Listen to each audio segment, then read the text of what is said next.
Good afternoon, everyone. I'm Sabina Vaught. I welcome you to the third talk in this spring series of dialogues and the 10th talk since November with guests whose experience and knowledge support all of us in deepening our understanding of the very long struggle for a free Palestine and against the ongoing U.S.-Israeli colonization, occupation, settlement, and genocide a century in the making, horrifically accelerated over the last many months, and with current just unimaginable depravity and violence against peoples in North Gaza, hospitals, Rafah, everywhere.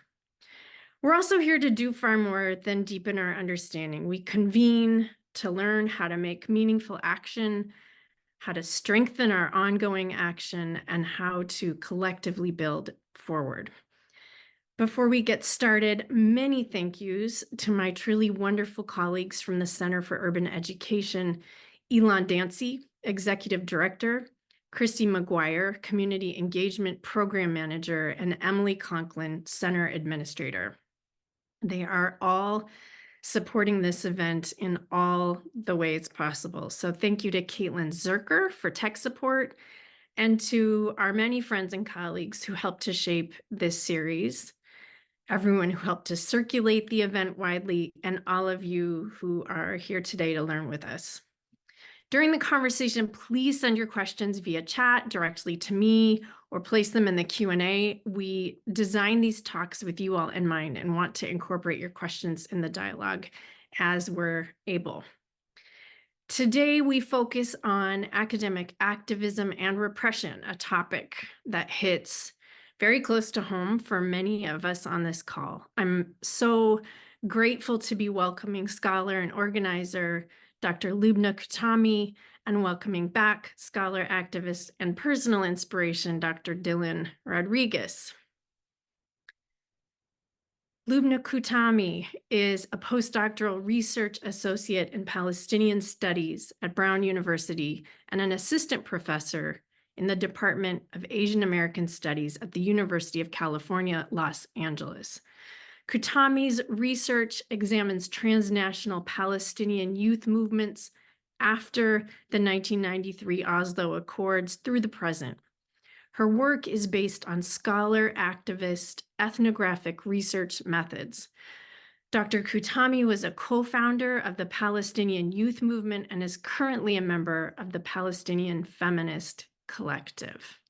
Welcome, Loubna. Thank you so much for having me. Thank you. Dylan Rodríguez is a teacher, scholar, organizer, and collaborator who has maintained a day job as a professor at the University of California, Riverside since 2001. He's a faculty member in the recently created Department of Black Study, as well as the Department of Media and Cultural Studies. He's the author of 3 books, most recently, White Reconstruction, Domestic Warfare, and the Logic of Racial Genocide, which won the 2022 Frantz Fanon Book Award from the Caribbean Philosophical Association. Most importantly, Dylan believes in the right, in fact, the obligation of occupied, colonized, and incarcerated peoples to fight for their liberation against external oppressors, as well as internal reactionaries, and the parallel responsibility of those who profess solidarity to take all necessary measures to protect, defend, and advance liberation struggle, whatever forms it may take. So welcome, Dylan. Thanks for having us. So I've shared some questions with you all to get us going, but I invite you to jump in, be in conversation with each other, take the conversation in the direction that makes sense to you as you go. So feel free to be spontaneous with the dialogue. And again, people on the webinar, please feel free to send questions, and I will be paying attention and try to incorporate those. But we'll start, Loubna, with you and your story of being an undergrad student, organizer, and activist, the Mural Project, your study in Palestine, and how all of that shaped your understandings. Yeah, great. Thank you so much for having us, and thanks to all the organizers who made this event possible. Of course, you, Sabina, as well.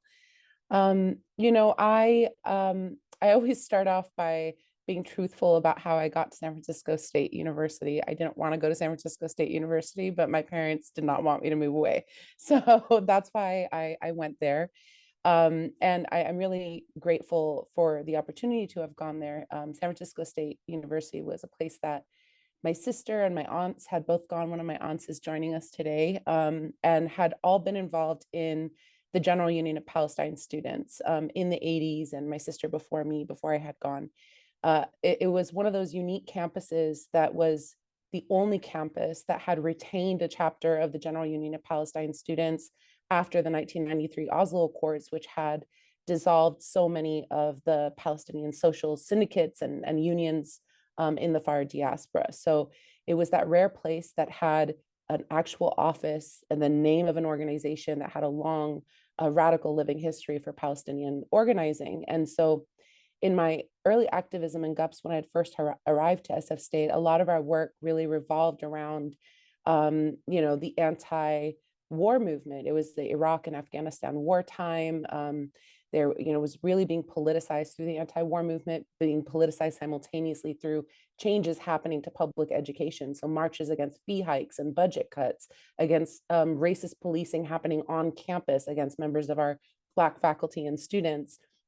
And there was so much happening in the early 2000s and the Bush years, so it was a moment that really kind of formed, I think, a big part of my political consciousness, coming out of a home that was very politicized on the matter of Palestine, but that experiencing that as a student, being able to make connections between Palestine and other struggles, both locally and globally. So in those years, that's kind of how I got involved in GUPS, right? In that movement. It was the period of the Second Intifada. Palestinian land and life was on the line. The image of Palestinian Arab and Muslims as, characterized as nothing more than bloodthirsty terrorists was all that we were seeing. It was what was naturalized as a given in mainstream media. And so it was a period that really politicized me, made me very passionate about wanting to continue on with student activism.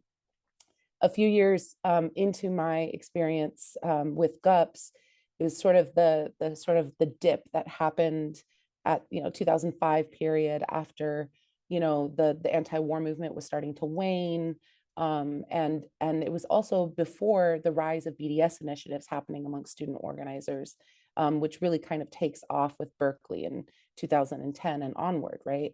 But this was a school that, because it was a state school, was a public university, a state school to one of the largest Palestinian communities in the US, there was a huge Palestinian student community. And so we had really come together to think about the work that we wanted to do. And because SF State had an independently governed student center, it was independently governed by students. And it was home to the murals of Malcolm X and Cesar Chavez, Malcolm X Plaza, where we did all of our events. We really wanted to think about how we as Palestinians could contribute to that living history of the student center at SF State, which is home to, the 1968 student strikes, the first and only college of ethnic studies. And so we came up with this idea of hosting putting together a Palestinian mural. And we had gone through all of the loops and bureaucratic dance to pass it through administration at every level.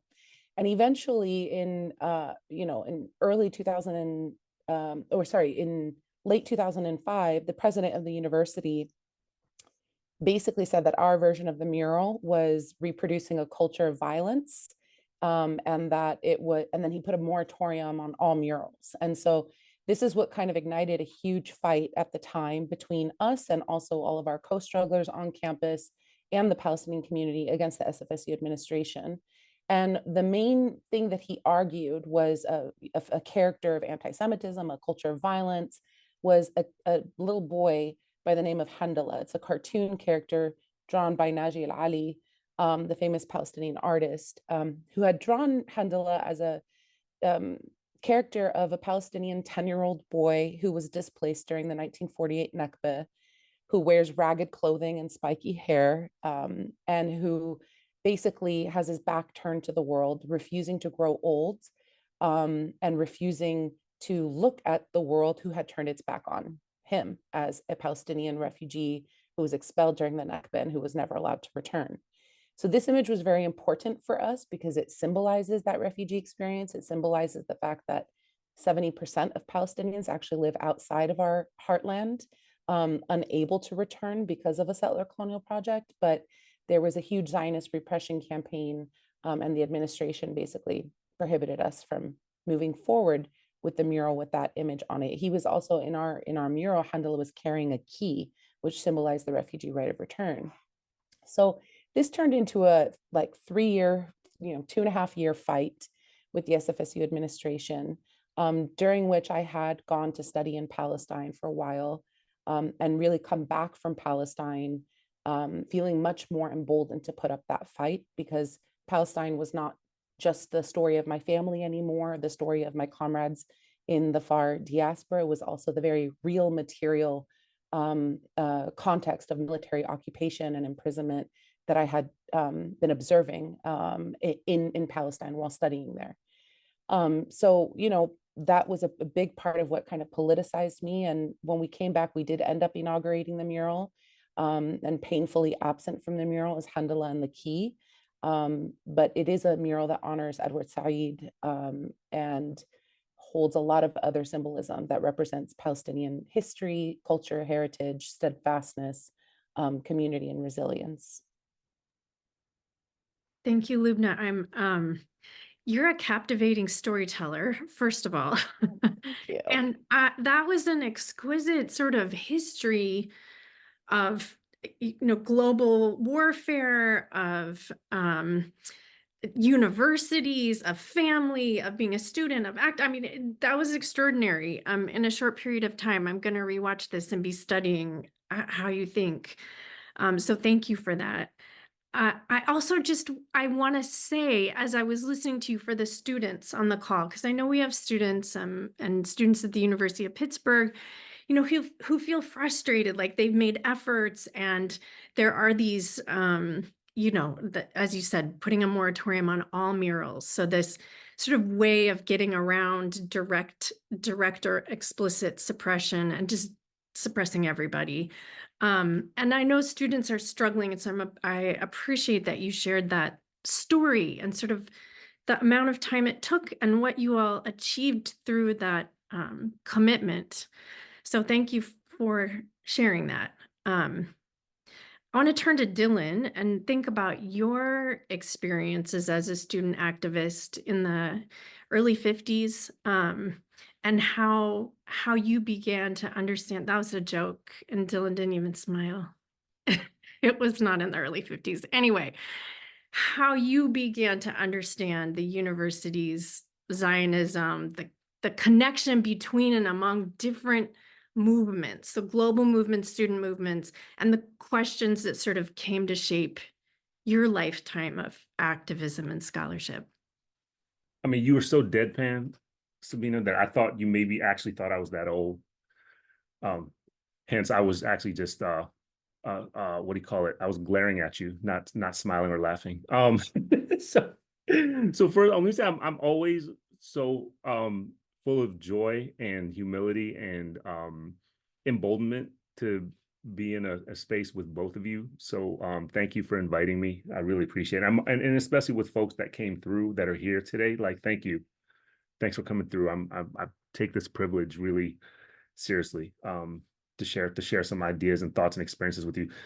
So I'll share a couple things. One is that to situate where I started really getting engaged in collective forms of political work, it was mostly in the mid to late 90s in the Bay Area, when I was doing my graduate studies at UC Berkeley in the Ethnic Studies department. And I'll say something important about this. This is the early phases of helping me really, in a deeply alienating way, understand the difference between three things: the university, academia, and I guess what we'll provisionally call activism, right? Like I'm more and more skeptical about that term too, but let's just say activism. And what I mean by it is this: I immediately was confronted by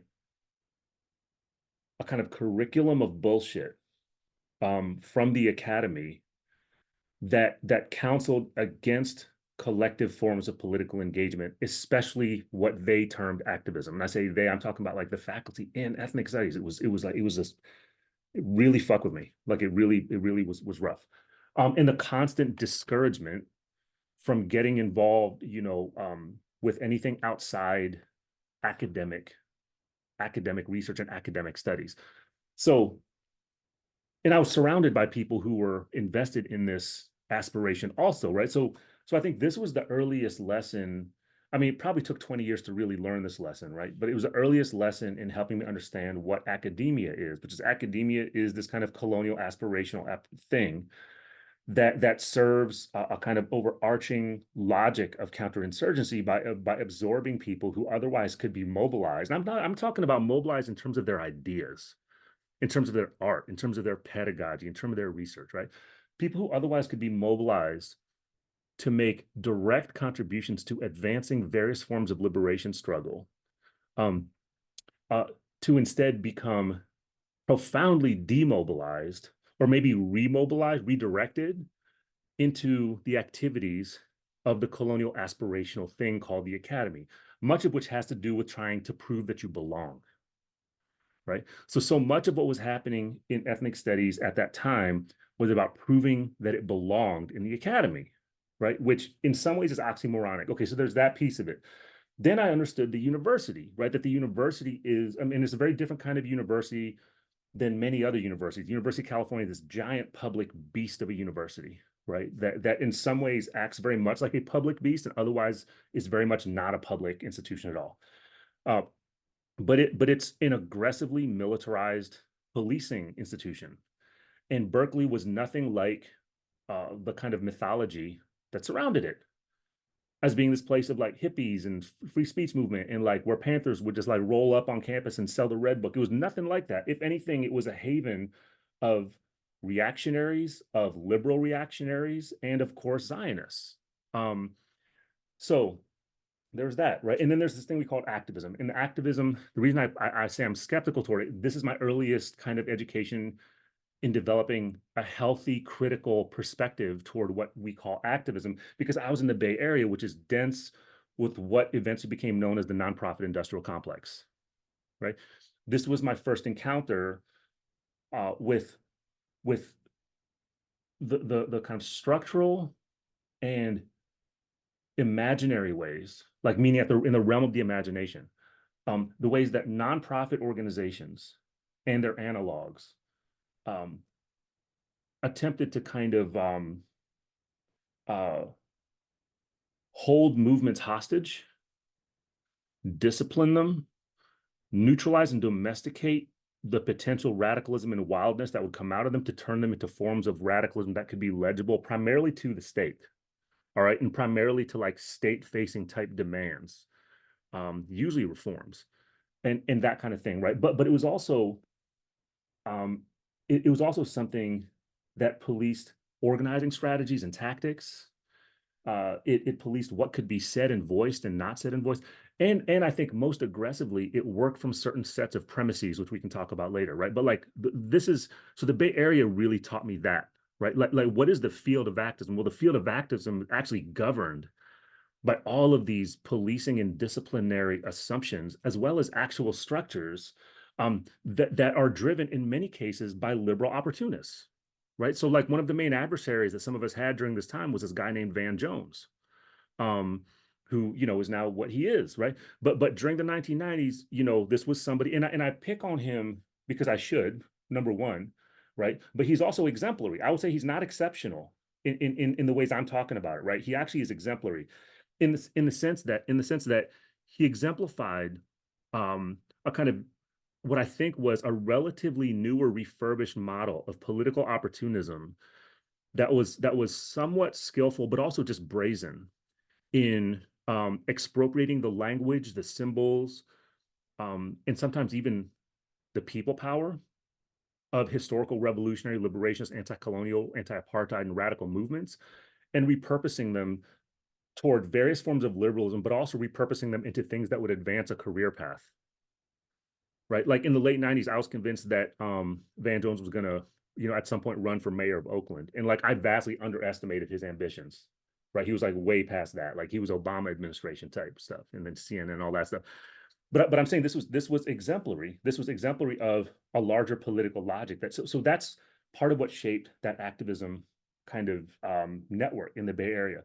Now, underlying all this, I'm realizing, in 2024, right, as we talk about this, underlying all of this is Zionism, right? In the default institutionalization of a pro-Israel exceptionalism that not only fortifies settlement and apartheid, but also attempts to obscure and disavow the protracted nature of anti-Palestinian genocide. Right. So the one thing that I want to say as we start the conversation is, the accelerated militarization against Palestinian life and being in the last several months is precisely that. It's an acceleration, right? But it's interesting that the way the term genocide has only gotten traction because of the mind-boggling atrocities. When in fact, you could, in a strong argument, I think an irrefutable argument, can and should be made that the Israeli state's occupation, the nature of its settlement, is already genocidal from jump. That the Zionist imagination is a genocidal imagination. It is not merely a settler colonial imagination, it is a genocidal imagination. I mean, you look at their foundational documents and their foundational thinkers, and they are actually aggressively and actively imagining the non-existence of Palestinian life, being, culture, geography, space, community, everything. And I'll just finish by saying this. My introduction to Zionism was as an undergrad, right? And I didn't understand what it was at first until I remember very well. There was one particular moment when Kwame Ture, right, formerly known as Stokely Carmichael, when he came to the campus and gave a lecture. And of course, I was just in awe, right? Like, here's Stokely, here's the former Stokely, here's Kwame Ture, like talking to us. And a small group of Zionists came. It was maybe 3 of them, right? And there was nothing interesting in what they said, right? But the way in which they disrespected him with a sense of impunity, that's what I remember the most, right? They interrupted him. Now what we now call trolling, they were trolling him. They were asking him stupid questions, right? Those kind of tautological questions and what I loved about Kwame Ture is that he shot them down and blasted them. I mean, he fact-checked them.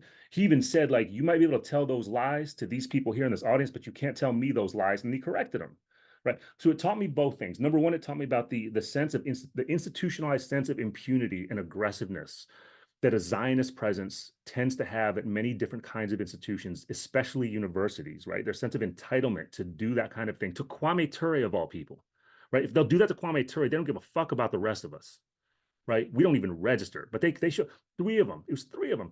And then on the other hand, the way Kwame Ture dealt with them, right? The unapologetic way in which he shot them down, which actually shocked me, right? Because at that point, I was still under this kind of illusion that there's supposed to be some kind of, civility and decorum in the way you engage with, but no, he shot them down. But he didn't do it in an ad hominem way. He did it with facts. He did it with argumentation. He did it with logic. He did it with history.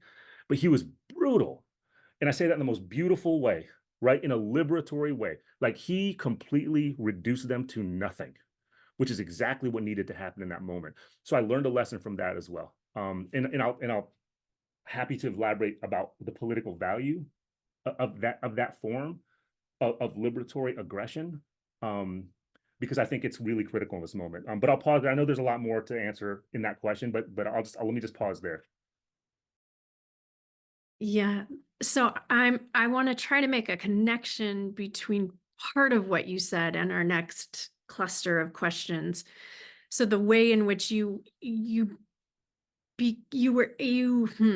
came to understand activism and its organization in relation to the university and not-for-profits as this sort of policing and policed, as sort of professional, as about these sort of aspirational alignments with the university, if I'm getting you right. Yeah. And I'm wondering if we could shift then to thinking about, so we've heard kind of how you all came to understand activism, organizing, the larger struggles and context. And if we could think now about how you understand or are observing trends in contemporary student activism and organizing. So, and the second part of that question will be, of course, we're going to ask Loubna to think through the sort of strategic objectives of Zionism. So thinking about repression after, but thinking maybe first about the strategies, practices, what's changed, what hasn't in terms of student activism and organizing. And you all choose who goes or how you want to do this. Do you want to go for it, Dylan, or? I'll just offer one quick thought, and then I've been talking a lot in a row, so I'll do a quick thought, then you go. I'll say one thing, which is that I say this with love and respect to like all the folks who are here and all the students who are around and who I hope like will hear this message, right? And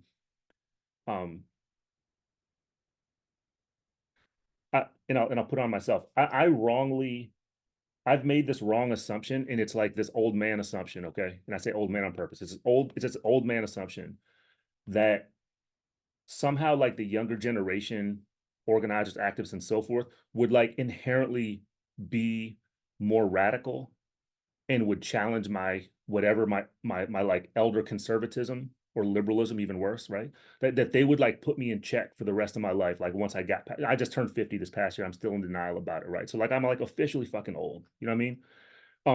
But I'm saying it was like a fucked up ageist assumption on my part. It was like a bad political position for me to make that assumption that I could just kind of assume and therefore kind of count on, you know, in like an automatic essentialist way, like put the burden on you know, younger generation folks to like basically hold my hand and show me how and like challenge and push and cajole me to be more radical.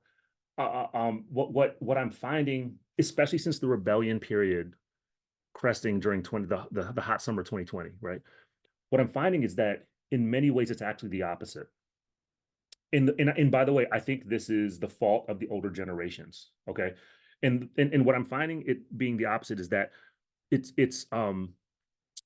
there's been a continuity in the ways that powerful colonial anti-Black institutions remain highly effective at soliciting participation from insurgents, student activists, student rebels, student insurgents, right?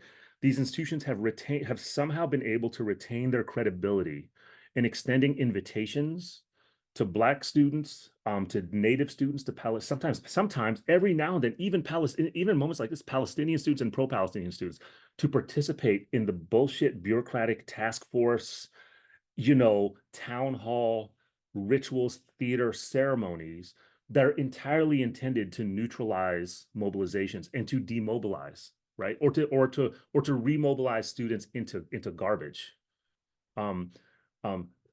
And I think that there's something ideological about it too, right? There's a sense there's another continuity, which is the sense that many students have the sense that it's their responsibility, right? That it's a political responsibility to seize any opportunity to try to obtain a piece of institutional bureaucratic power, and inclusivity, you know, even as they carry the critiques of DEI and all that kind of stuff, right? There still is this kind of this sense of organizational obligation to participate in these rituals of the university.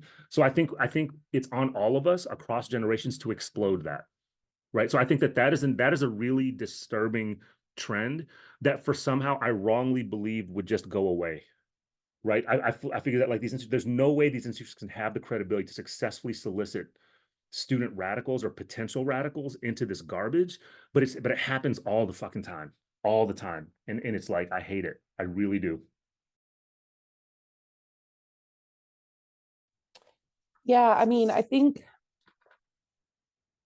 you know, for me, I see that some of the changes, I guess, from when I was an undergrad until now, I think I'm feeling a really positive feeling about, I think, some of these changes. I think, you know, we're in a moment from what I'm seeing that like the student movements of this moment are exercising a real sense of collectivity and a real sense of creativity in their movements and their revolts and their defiance. I'm at, I get this privilege to be at Brown this year, where I'm watching student organizers since October 7th. They have organized weekly meetings and rallies, and the first sit-in organized by Jews for Ceasefire, where 20 Jewish students were arrested and were willing to be arrested. And a second time they did a direct sit-in demanding divestment, where 41 students were arrested and were willing to be arrested. And then 19 students a few weeks later went on an 8-day hunger strike, starving their body in solidarity with Palestinians back home. And they are not demoralized, even though they have been at this for 4 months. We are seeing them continue to kind of rise up, defy the administration. There's so many people coming to them. And I guess maybe speaking to Dylan's point, like telling them, like, why don't you sit down with the admin? You should recognize that the administration here has been better than other administrations, which better is probably true, right? Like, we had an administration statement that said that, there's no Palestine exception to academic freedom in this climate. That's kind of unheard of from other administrations, right? But at the same time, the students are looking at the situation very materially. They're saying, okay, well, there's that statement, but it's hollow so long as the Brown Corporation is still invested in military technologies that are literally complicit in committing a genocide against Palestinians. And and the heat of this moment is really kind of ramped up by the fact that one of the Brown students here was one of the 3 young Palestinian students who were shot in Vermont, Hisham, and he has been very clear. He has been very clear that while this was motivated by a white supremacist attack in the United States, it is in no way disconnected from Zionism, in no way disconnected from the Israeli genocide against Palestinians. And in fact, in one of his really beautiful speeches that he had asked his comrades to deliver on campus, he had mentioned that he had looked through the list of martyrs' names in Palestine to search for his own name, and found that there were 26 other Hishams only on a children's list. And so he talked about, this is a young man who had just become, potentially permanently disabled, and who is talking about Palestinians who are being slaughtered back home, and linking that structure of genocide to the white supremacist violence he's faced here. So in many ways, I think what Dylan is saying is that it's very true that the universities are always kind of reconfiguring through these liberal maneuvers to try to like incorporate or quell student activism, quell the like revolutionary or radical potential of it through incorporating them, like giving someone a seat at the table, and you get to be the student that wears the blue blazer to come and sit with the chancellor, at the task force meeting. But I also see that there, on the flip side, are so many students that are starting to see through that. And I think that this moment, I think Palestine especially, but even in the months and the years that followed the 2020 rebellion, right? I think the way that the state and its institution, the forces of empire, try to sort of really quell the revolutionary ethos of that moment by institutionalizing it in DEI and things like that. I think all of that, coupled with the failure of the Bernie Sanders project, with the such obvious, staggering contradictions of liberalism's design present in the Democratic Party, is allowing for a lot of young people to actually see through the neoliberal trap, or to actually see through the maneuvers of like crushing the movement. I think we might be at the beginning of that becoming a little bit wider in terms of collective organizing. But I do think that for me, I'm observing that, I feel very challenged in the classroom. I feel very challenged as an organizer by students of this moment. And I sometimes do think, like, how do they know all of this? Like, I didn't know this at their age, and so, yeah, I think it could be both things. I think that it's just a very polarizing world where there's a potential for a lot of radical possibility that's happening, and at the same time, the right-wing fascist McCarthyist turn is just so palpable that that it's hard to avoid that also. Can I add something real quick, Sabina? Yes. I have to give a shout out to Students for Justice in Palestine at UC Riverside, who organized and mobilized to push student government last night to pass a bill for boycott, divestment, sanctions of the nation state of Israel. I was one of the first student governments in the United States that's done that.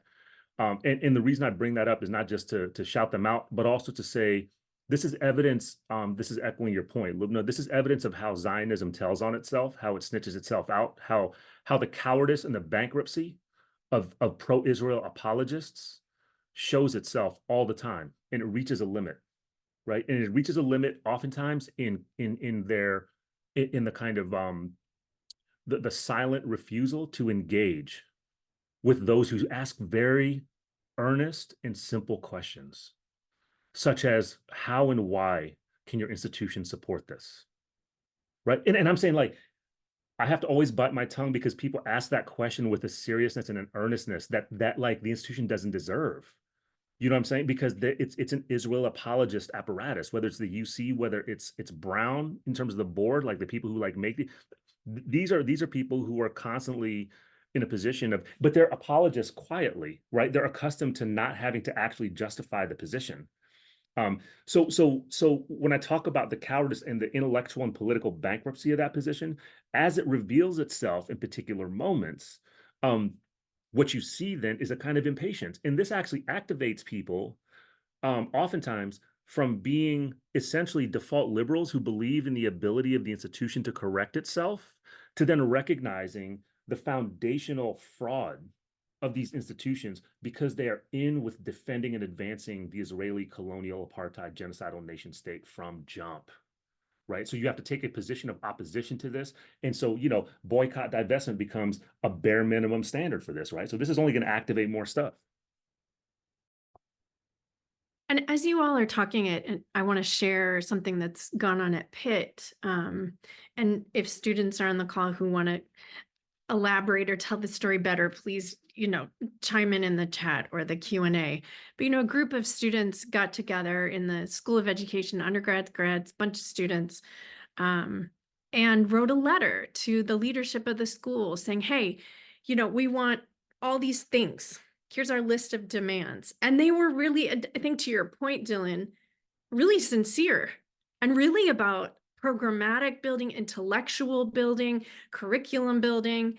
And they got a response that they felt was dismissed, like they called it a non-response. So wrote another letter.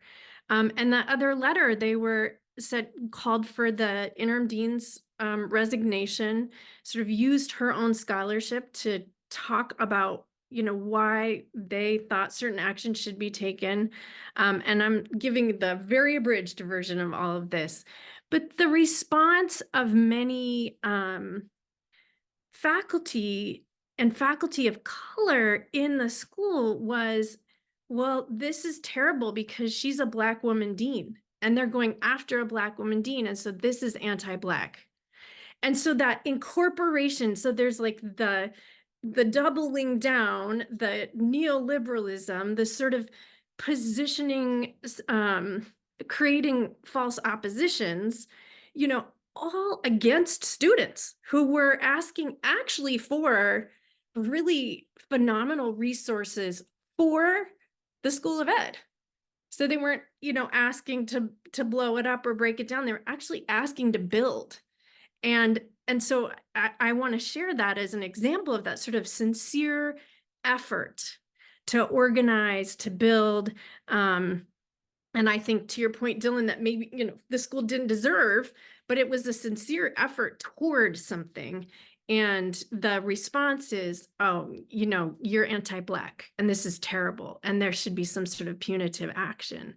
And so this is making me think about one of the questions that came in the chat. So what are some ways that students might build resilience in organizing and activism within institutions, or are there ways? And how can we demand things like divestment without engaging within the institution? So sort of the tensions and stories you've brought up that I think are happening at every institution right now for students.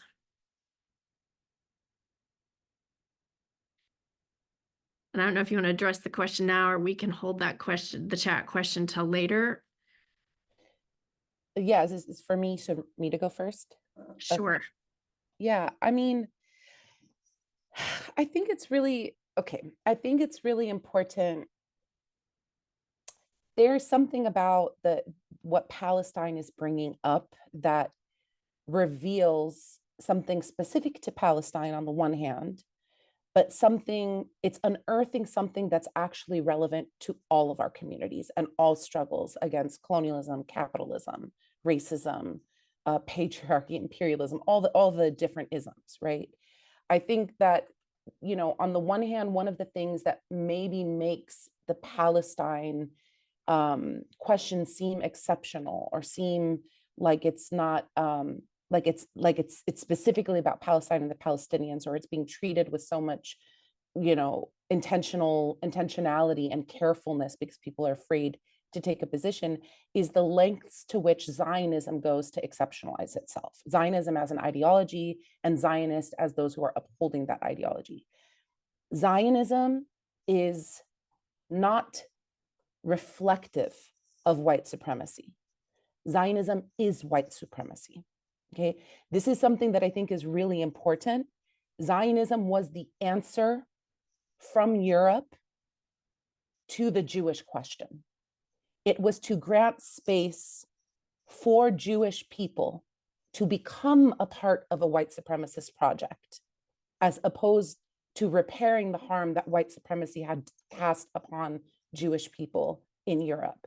And so if we start from that premise and we start then to ideologically think of what is motivating, and what Dylan said, it's not just settler colonial, it's genocidal, right? What is motivating the logic of how Zionism built its structure in Palestine through the state of Israel, we see it guided by a genocidal logic that quite literally and very, very vocally requires a Jewish-only state in Palestine that requires the suspension, the disruption, the ejection, and the killing of Palestinians, literally, physically, and their political and social identities and attachments to the land. But we also see a siege and an occupation that very much follows a carceral, racial, colonial logic.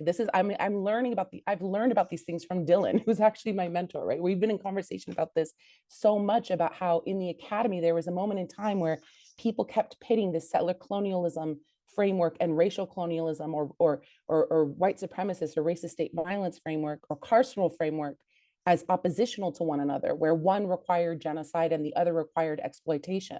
Quite frankly, I mean, Dylan's work actually turns that on its head by talking about anti-Blackness as a genocidal project as well, right? And so if we can understand how these two things work together, we see how in the historic lands of Palestine, Palestinians have been ejected from the land, ejected from history, replaced with a different people and narrative, right? And we see a military occupation in which Zionist Jewish supremacy is cast in that sort of relational way with Palestinians in the occupied West Bank and the besieged Gaza Strip. So if we think of these logics and structures, but then actually think about how they're revealing themselves in scholarship, in teaching pedagogy, and in the university, it's quite literally the same thing. On the one hand, the erasure takes place by the fact that there are hardly any Palestinian studies programs anywhere, hardly any institutionalized spaces for real critical liberatory engagement with the question of Palestine and Palestinian communities. That's the erasure component. And then whenever Palestinians refuse that erasure, whenever Palestinians and their co-strugglers insist that there be made space, institutionally or not, subversively or officially, that is when Zionists and through the administrations double down to punish, right? That's when that punishment calculus takes place, to be made an example out of, to be falsely accused of being anti-Semitic, to be falsely accused that from a phrase like "from the river to the sea" is a genocidal phrase, right? Everything that we have outed Zionists for then gets flipped back onto us, because there's no way Palestinians can be victims of people who have once been victims of white supremacy. And so these are the kinds of entanglements that Zionist doublespeak wraps us in, to the point where we end up sitting around a table thinking, well, what should the university policy be on making statements about foreign policies? What should the university policy be about departments having the right to make statements? What should the university policy be about student organizers having a right to host an event for over 300 people without following protocol, right? That's where they kind of start to trip us up, so that we can't actually see that what's happening is white supremacy is reinventing itself in the university, right? And this is my long tangent way of saying that a lot of this has been about distraction, and it's in fact very, very gaslighting and very racially violent when Palestinians and their co-strugglers, what we're actually feeling and materially contending with is an active hot genocide happening in the present. That instead of us being able to focus on that, on stopping stopping the naturalization of that, what we are then having to do is sift through all of these bureaucratic languages and things like that like positions these two groups at best as two stakeholders at a conversation that can somehow resolve the Palestinian-Israeli conflict if they could just get along and coexist on campus.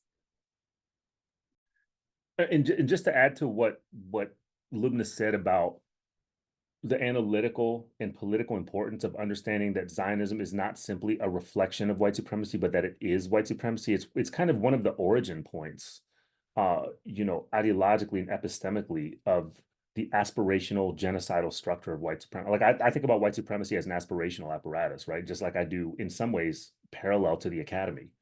I mean, to me, the academy is a white supremacist dream, right? Like that's a civilizational white supremacist dream. So what does it mean that people who are scholars want to always identify themselves as academics, right? Because those are not the same thing. I would argue in many ways for those of us involved in certain forms of scholarship, they're actually antagonistic to each other in ways that I think we need to recognize a little bit better. So, but alongside what Loubna said about Zionism, I just want to say one thing, and also shout out to the Institute for the Critical Study of Zionism. New organization just popped off, national group. We had, I'm proudly a founding member of it. That's why I'm talking about it in part. But we had our first gathering in the fall. The entire purpose of the gathering over a couple days was to address how the IHRA, Institute for Holocaust Remembrance Association, the IHRA definition of anti-Semitism has been turned into a direct repressive technology of global counterinsurgency, but especially in the United States and especially deployed at the level of institutions like colleges and universities, right? And so in addition to what Loubna said about Zionism is white supremacy, I want to say it's not, people say anti-Semitism, the accusation of anti-Semitism is being weaponized, right? Or the term anti-Semitism is being weaponized. I think that's an underestimation. I think, well, if you study it just a little bit, right? I follow the work of people like Amaya Gelman and my friend Sean Malloy. Like there's a bunch of people who have looked at this. Anti-Semitism is already a weaponry, right? The accusation, right? The way in which the term anti-Semitism has become a weaponry that has been refined over several decades by Zionists and specifically anti-Palestinian forces of all kinds, including this weird group that people call Christian Zionists, right? Who actually hate Israel and are deeply anti-Semitic in the substantive way that we use the term anti-Semitism, right? But they use the accusation of anti-Semitism as a primary weaponry. And the accusation of anti-Semitism is a primary cultural front of counterinsurgency, right? And the effects that it has, I hope that they will be increasingly demystified.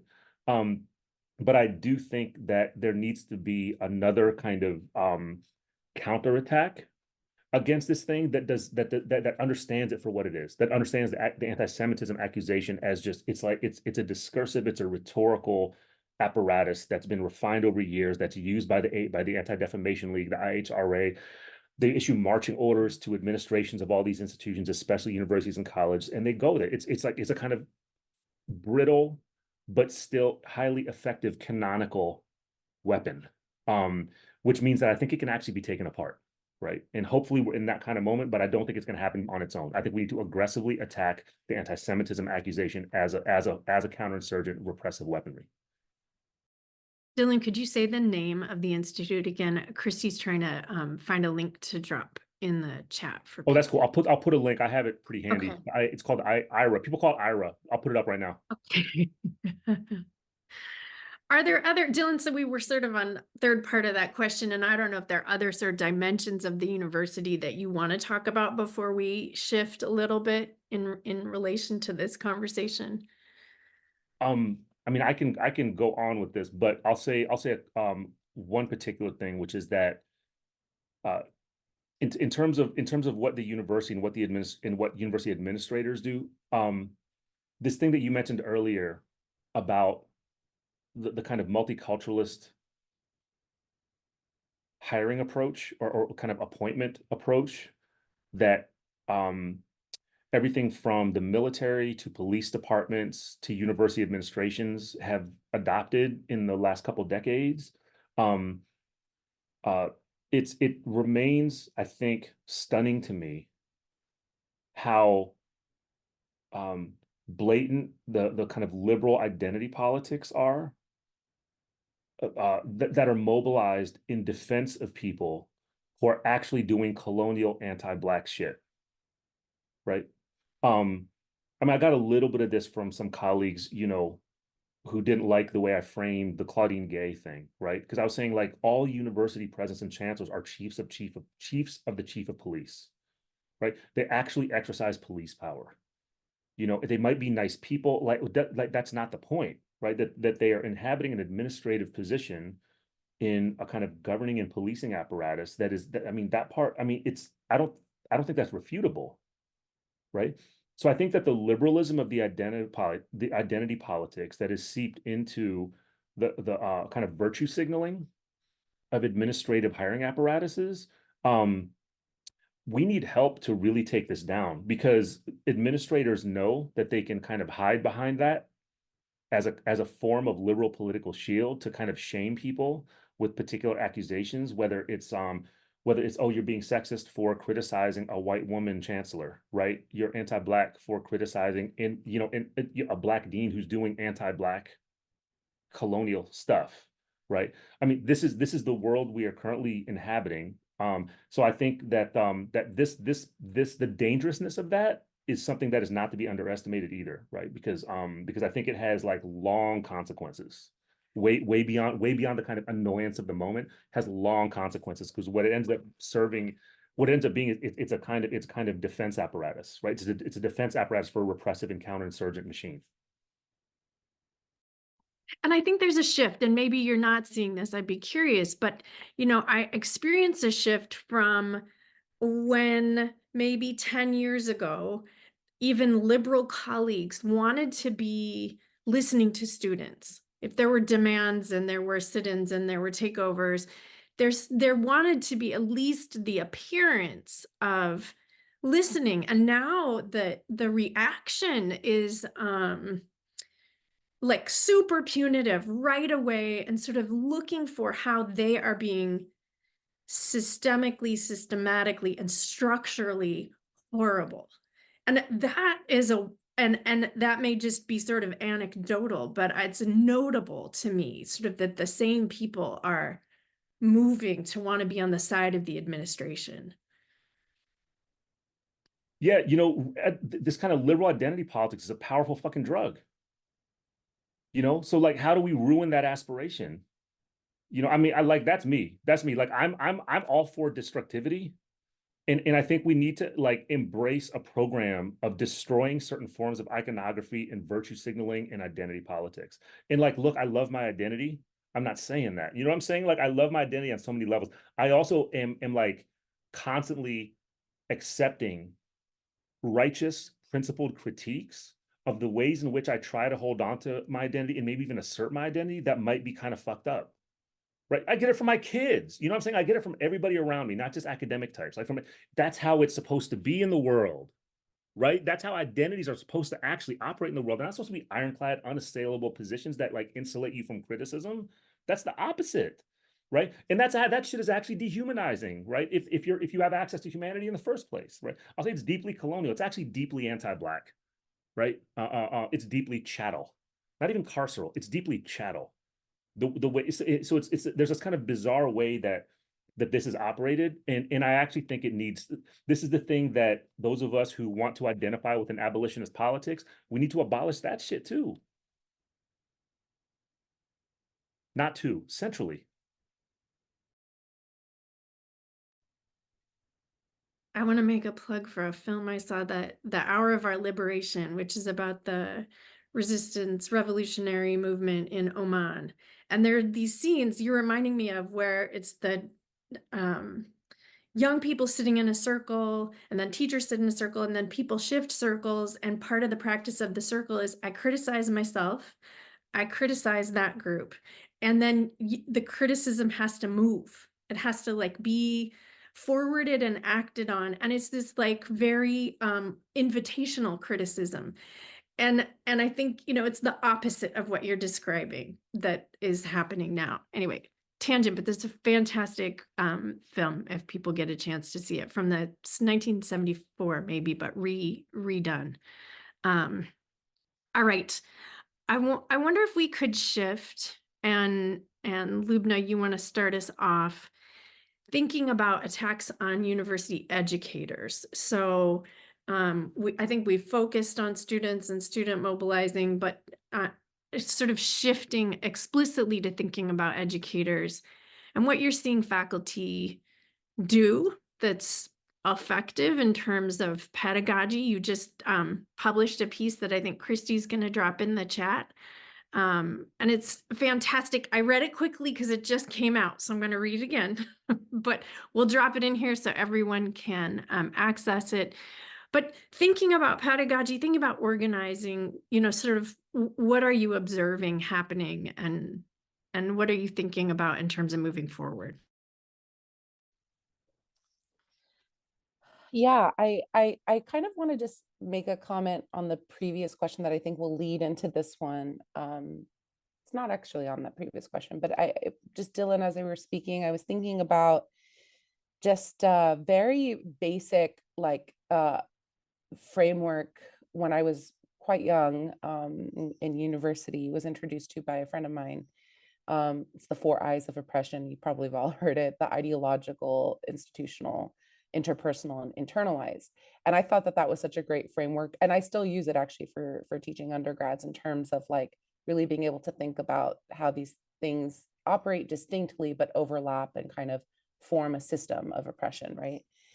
The reason I'm mentioning this is because I think about how for such a long time, the way in which, you know, liberal identity politics have operated was that it supplanted interpersonal tensions or interpersonal discrimination, right? Or bias, or misunderstanding, intolerance, right? Things that happen between people because we are human beings.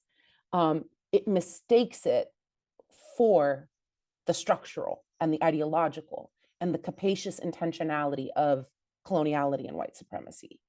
And I used to think that this whole turn to, you know, individual rights in the university, which represents the individuation of rights in the United States, especially 1990s onward, right? Like I used to think that really what this was a supplanting interpersonal things for, and erasing kind of any view of the structural elements, any view of the ideological basis that forms it. But and now maybe I'll come to your question, Sabina. What I'm really realizing in this moment is that it's not just a mistaking of the interpersonal for the institutional and the ideological. It's actually a weaponization of that interpersonal to conceal the institutional and the ideological. And I think that this moment is a moment that really clearly identifies that. So earlier when Dylan, you gave the example of, you know, we can't criticize someone because they might be a person of color. We can't criticize someone because they might be, even though they're doing the work, the upholding of white supremacy, right? I also think it's fascinating that it's in this exact moment, right? You mentioned Claudine Gay, right? But why wasn't that fascinating to people that a white woman interrogated Claudine Gay, accusing her of racism, representing the structures of the state, right? And no one found that to be an act or an evidence of anti-Blackness, right? So I think that one of the things that for me, when you ask about how educators are experiencing in this moment, educators, especially Palestinian educators, especially Black educators, transgender, queer, women of color educators who talk about Palestine are probably the ones that are being attacked the most, really viciously, The attacks are racist, they are misogynist, they oftentimes include threats of sexual assault or stalking. In some cases, there very much is stalking threats on campus, physical assaults on campus. It is a media doxing campaign. It is a defamation and character assassination campaign that happens in media, that questions the professional integrity of educators, that digs up private details about their personal lives and spreads it out into the public sphere, that endlessly wages false allegations and false narratives and rumors about people, which may or may not be true, may or may not have been researched, but so long as it's said, then the harm has already been done, right? Because of the moment of anti-Arab, anti-Palestinian, anti-Muslim racism that has really been uptick in this moment. So we are seeing those kinds of attacks. We are seeing university educators comply with these kinds of, university administrations being complicit in these attacks by, one, not doing anything against the media stalking, doxing, bullying, harassment campaigns, and two, oftentimes being forcefully willing to comply with tedious public request acts, right? So, at my other university at UCLA, one of my colleagues was given a FOIA, a request for public request act, for anything that had the word Palestine or Israel or October 7th in any email since October 7th, right? He's a Palestinian and a Palestine studies professor. So just the amount of time and labor and resources that educators who teach about Palestine are having to pour into these kinds of things, the unlawful lawsuits, right? Investigations from the Department of Education rolling out, literally based on lies that were submitted by Zionist students with the backing of Zionist organizations whose entire mission is to harass and dox scholars who teach Palestine, right? And who submitted lies just to instantate a Department of Education investigation. And the DOE is investigating it because they're investigating whether it is a liar or it's not a liar, whether there's truth or there's not truth, right?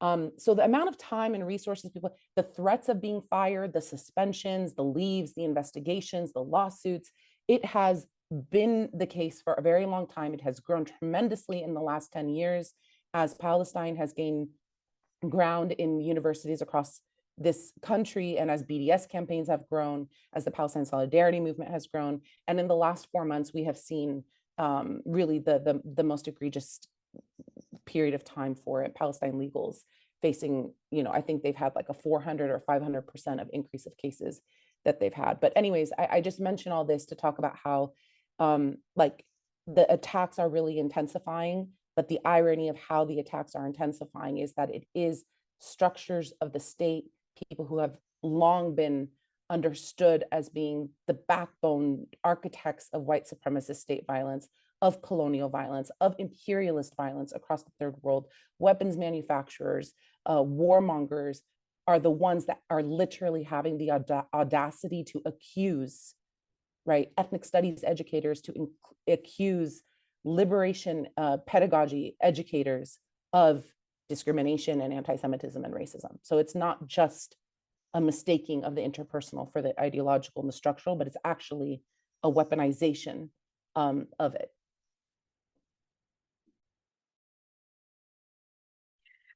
I'm appreciating that how you described these dynamics and the mechanisms and what's happening to people occurs across scale. And I just want to emphasize that for people on the call, because this happens in departments and program areas. So it happens in tiny spaces, and it happens at university systems, and the processes echo each other. So and connects back to that sort of liberalism. So we have, in education, we have as you know, and probably can imagine, people who are very liberally state aligned and attached.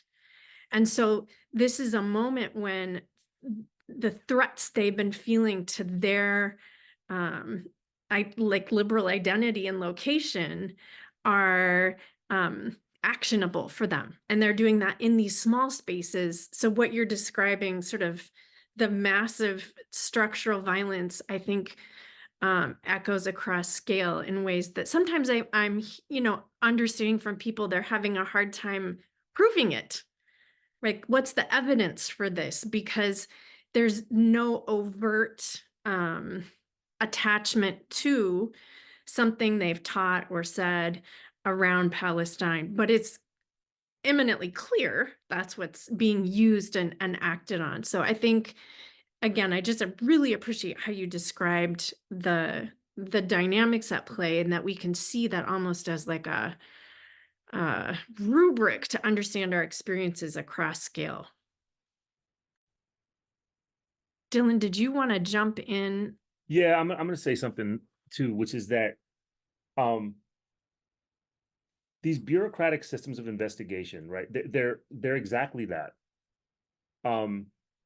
The forces of kind of like, repression and reaction, they make constant use of these bureaucratic processes to do exactly what Loubna is saying. They're intended to demoralize, I'll say. Okay, they're intended to demoralize. Ideally, they're intended to destabilize and demobilize. Right now, there's a couple ways this goes. Sometimes when the forces of Zionism and reaction and colonialism instigate these processes, people end up mobilizing to defend the person or the people or the organization or the group or whatever that is being subjected to this kind of pseudo investigatory process, which is good. I think what I want to urge is that when we mobilize to support people who are under that kind of demoralizing attack, that we constantly pay attention to a couple things. One is how we need to instill those forms of defensive mobilization with a sense of emboldenment. Right? I'll say it again. We need to instill all of the defensive mobilizations that we do with a sense of emboldenment. Right? And what I mean by that is an emboldenment to refuse to cooperate with certain things, emboldenment to cuss an administrator the fuck out when they deserve it, because they usually do, an emboldenment to stay silent, okay, and an emboldenment to shout out loud, right, etc. You get where I'm going with this, right? So the other side, I think, underestimates at times how effective they assume they can be in making us scatter and like, watch our and kind of like tuck our tails between our legs, so to speak, right? Because now we're scared and and now we're harassed and now we're really fucking tired, right? Or like now we're expending all this energy and resources and money trying to like get legal defense. So like we have to do that shit anyways. Like we're used to that, right? Now, like thank you, pal legal. You know what I'm saying? Like thank you, pal legal. Pal legal is gonna grow out of this. I have no doubt that there's an entire pedagogical, curricular, political moment that we're in that will only serve to grow pal legal and related legal organizations with people that will develop the expertise and the training to work within that particular tactical front, right? Because we know the law is not going to liberate us, right? But this is a front in which the other side is doing this aggressive harassment and demoralization. Okay, so on the one hand, I want to say I think we need to have a politics of emboldenment always, always, always, especially within these defensive measures. Um, and then the other thing I'll attach to that is I think we need to have a better working analysis of how those activities by the other side, when they call the state records request and the Freedom of Information Act request, right? When they utilize Title VI harassment, investigations, et cetera, when they do all this stuff, I think we have to have a collective analysis of how it is often the case when the side of colonialism and genocide and anti-Blackness takes on those activities, they're often revealing the vulnerability and exposure of certain parts of their collective nervous system, right? And I use the term nervous system both as a kind of metaphor, but also in a real way, right? In the sense that their sensibilities have been offended, okay? In the sensibilities that they hold are violent ones, right? The belief that one should not have to answer for a position of political domination, that is a violent sensibility. You should be offended, right? You should feel violated, actually. I don't blame you, right? Because like this is such a part of your colonial political identity, your apologist pro-Israel identity, that now the fact you're being asked to answer for what that state does, um, has so offended you. You're actually showing me the raw exposure of your nervous system. Okay, I'm gonna like watch what I say beyond that, but I will just say that, right? I think that there's something deeply politically, epistemically, aesthetically important about identifying how the nervous system of civilization, conquest, genocide, Zionism, chattel, anti-blackness, how the nervous system of those overlapping and sometimes disparate apparatuses expose themselves in their acts of harassment, oppression, and attempted demoralization.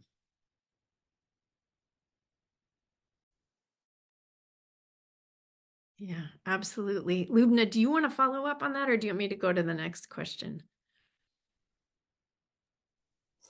No, I mean, the only thing I just want to say 1000% agree with Dylan on the politic of emboldenment. It is so vital. And I will say that I think I felt this before, but I think the last 4 months, and this isn't like a criticism that's not motivated by love, but I will say that I think a politics of emboldenment is something that I think academics have to practice and learn how to do actually more than the other communities that have been involved in this movement.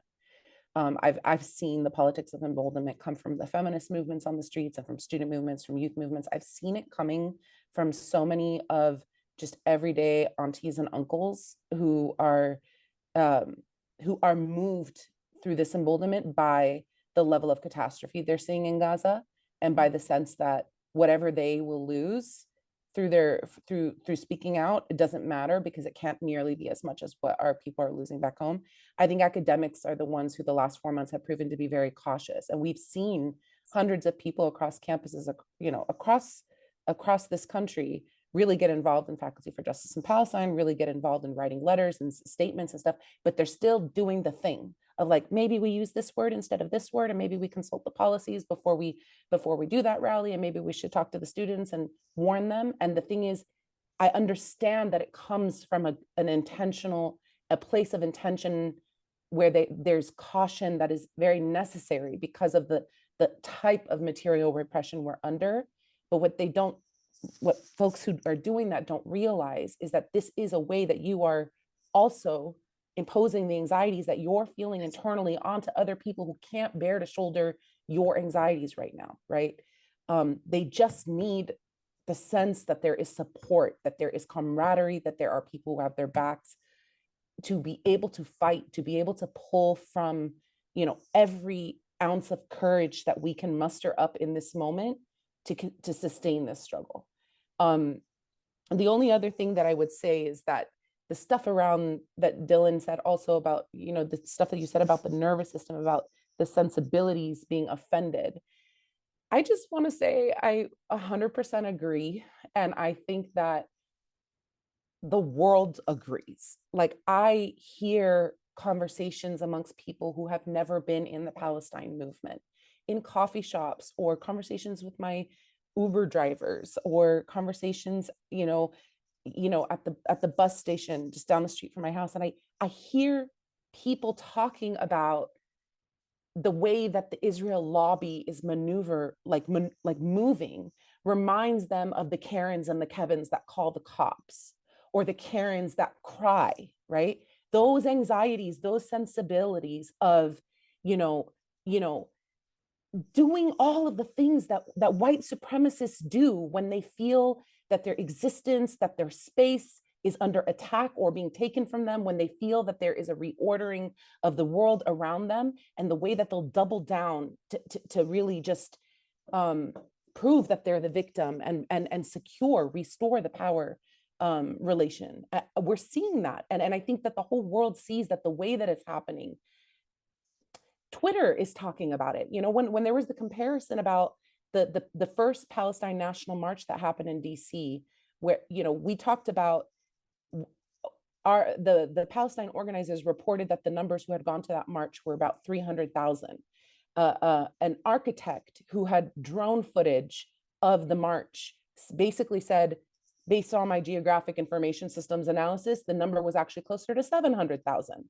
And similarly, the Israelis who had organized, the Zionists who had organized the anti-ceasefire march, national march, just a week after the Palestine one, said that there was 500,000 people. And that same architect did an examination, said there couldn't have been more than 50,000 people, right? So, it's those kinds of moments where like you see that like they're inflating their numbers. They had paid people to come out to that national march, $200 for anyone who wants to come, right?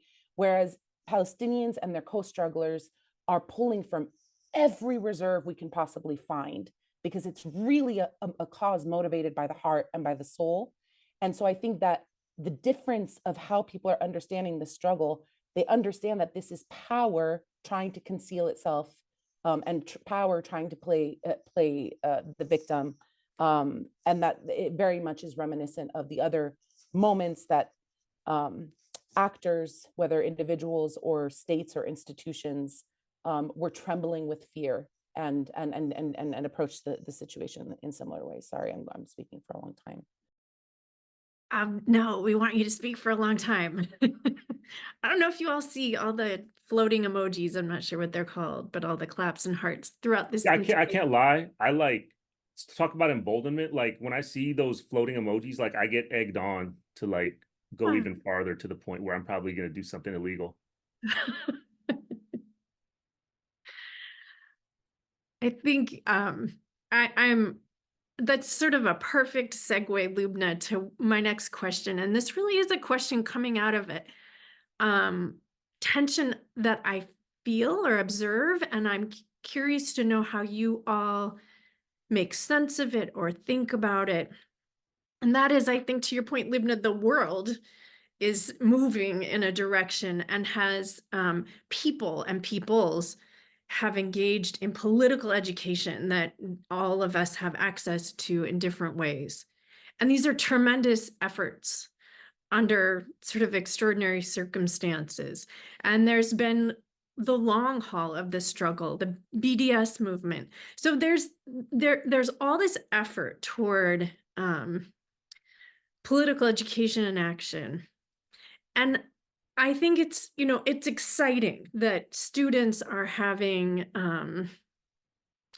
success in getting divestment at their institutions. And I think, professional organizations, academic organizations are divesting from quote unquote Israeli universities. But I wonder if there's a bit of reform happening there that continues to hold the university as legitimate. So if the university divests, then does the university become better or redeemed? And if we're boycotting Israeli universities because they're participating and organized by Zionism, and so they're genocidal projects, aren't US universities genocidal projects? And how do we think about boycotting so-called US universities as the US and its universities continue to occupy and enact genocide, and every sort of parallel exists? So I'm curious how you all think about that tension and the sort of what are the questions we might pose, or the ways we might start to think if the project and the commitment, at least I hope the project and the commitment is to end all occupation and genocide. That means ending the US and ending its allied academic projects. So how do we think about what's happening right now, like where we are in that tension? And maybe start with Dylan. Sure. Yeah. I've been thinking. Thank you for this question. It's really thoughtful, and the way you talked about is a narrative of where my thinking on this and my politics on this have moved over recent years. I think a huge mistake that I made, past tense, over many years, as somebody who tried to engage and do some form of an abolitionist praxis across different geographies with different people in different ways, right? I think you indicated one of the mistakes I made, which was, in hindsight, a kind of backdoor liberal belief that conflated a focus on the university as a particular and important and significant site of struggle with the notion that the university itself could somehow be a redemptive site and perhaps even an abolitionist site in and of itself. I am convinced that that is the wrong position. And I say this as a tenured full professor. Like, I get they're really not contradictions. I think it's precisely because I've been in this place working this long that I've kind of been induced and coerced and cajoled into this analysis, right? And a lot of it is frankly because I served my fellow faculty as the chair of our academic senate for 4 years. By the way, it is not a paid position, really. You know what I mean? You get a couple course releases and you're elected to it, okay? So like folks think that's an administrative position. It's not, right? It's like a so-called shared governance position. The most important thing in some ways about that 4 years is that I was in rooms with the administrators, executives, and bureaucrats, kind of the ruling class of the university, pretty much every day for like 4 years straight. And it brought me really close into it brought me into a kind of unexpected intimacy with what I think is already happening in the university. I think that the managers and executives of universities are already abolishing it from within, right? But they're not abolishing it the way abolitionists want to abolish things. They're actually destroying it from within by obsoleting people like the three of us, right? The positions of employment that the three of us hold, they will be drastically reduced to the point of virtual non-existence. I would guess probably within about one generation. Okay, I think that what you'll have are kind of boutique colleges and small universities that will continue to have tenure track professors doing their thing. But I think by and large, in terms of large public universities, especially, I think the managers and executives they're already converting these things into a giant AI asynchronous degree mill apparatus, and they've been doing it. They've been doing it for a while. COVID, in some ways, was the best thing that happened to these fuckers, right? Number one, because they don't care about life, right? That was obvious. Like, I'll say that out loud. The UCR administration did not give a fuck about life. They did not give a fuck about trying to protect people from vulnerability from the COVID-19 pandemic when we didn't know what it was, right? Before vaccines existed. Okay, I could go on about that part, but that moment I think was great for them because they got to actually plan what the infrastructure would look like for a university that no longer required in-person professors, which by extension means it no longer requires professors. Okay, so what that means for me is that you take that and then you link it to what you just said, Sabina, which is that the things that universities actually do, right, as institutional operations, right, the stuff that the three of us do happens almost as things to be tolerated, maybe periodically celebrated and fetishized, maybe marketed. Okay, but the primary function of these universities, especially public universities, is not the stuff that the three of us do, as much as we want to believe that, right? Like, we might want to believe that is not what they're intended to do, and we deal with that all the time. So in that sense, if these universities are already being kind of intentionally imploded from the inside by administrators and executives, then we're on the wrong stream here politically. If the work we're doing holds out some kind of hope to vindicate the mission of the public university or even of the private, liberal arts, elite university, et cetera, that we can somehow vindicate it away from what it actually is and where it's going, right? I think the task is to actually try to take responsibility for the situation we are in and to develop thriving forms of autonomy that allow us to utilize the skills that we develop and that we teach in ways that can happen independent of the university itself, right? I'm convinced that that's my job for the rest of my life, to develop those skills, those pedagogies, those curricula, et cetera, in ways that are independent of the university. And sometimes that can happen taking advantage of university space, but I think it's better when it doesn't. And so that's where I'm at. I think the university itself actually needs to be abolished, right? And if we're not doing it, the manners executives, they're already kind of doing it, right? They're just doing it from the right. They're doing it from the position of neoliberalism and colonialism.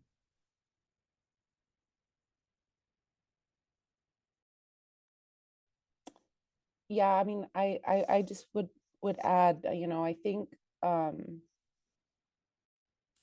mom always says this thing in Arabic, which is basically when she's like judging someone, she says that they're living their life on the margins. And I always thought that that was a really weird sentence, because in English and in, you know, woke cultures, we talk about marginalization or those who are living on the margins as like those who are oppressed, which the more I thought about what my mom was saying actually made more sense to me, which is why do we center the power who oppresses as the mainstream when, and put the oppressed on the margins, when in reality we are the majority, right? We are the majority of the world. We are the majority of people who have shared values and aspirations with each other. Why not recognize that power amongst one another and see the university as the margin, see the state as the margin?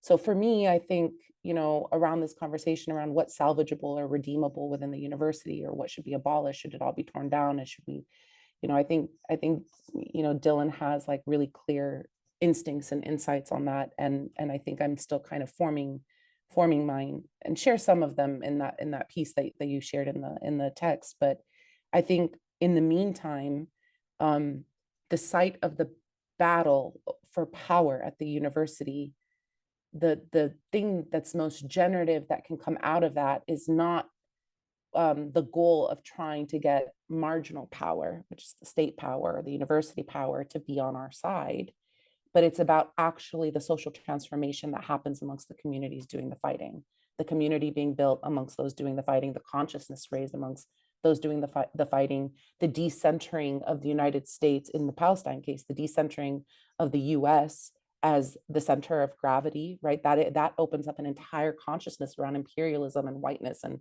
coloniality that I think is really important, right?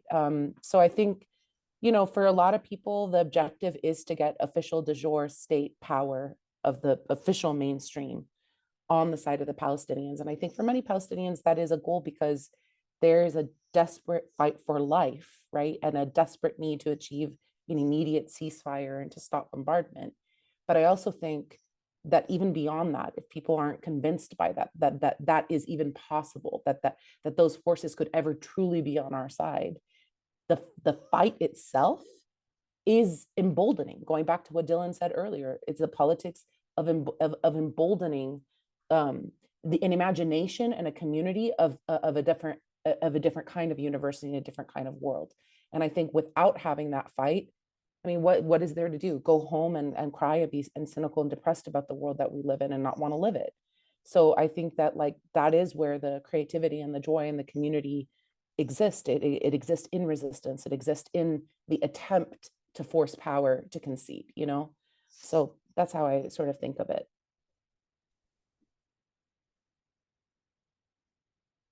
And we're right at time. So on that note, I just want to say thank you both. Y'all are the dream team. This was the most amazing conversation. We're done already, Sabina? I know. I'm a little bit sad, but this was incredible. So everyone, yeah, please join me. The floating emojis are coming up, expressing gratitude to Loubna and Dylan. We're just so fortunate that you spent time thinking together and with us today. I'm really, really grateful. Love you both. Thank you again so for much. inviting me. Yeah. Thank You so much for inviting me. And Dylan, it's always so good to be in conversation with you. Always. Sabina, it's so great to be in conversation with you today too. It was so fun. I hope Can't wait we for the will next have time, to y'all. do it again. Thank Yes. you everyone for joining us also. Thank you, everybody. Yeah. Thank you.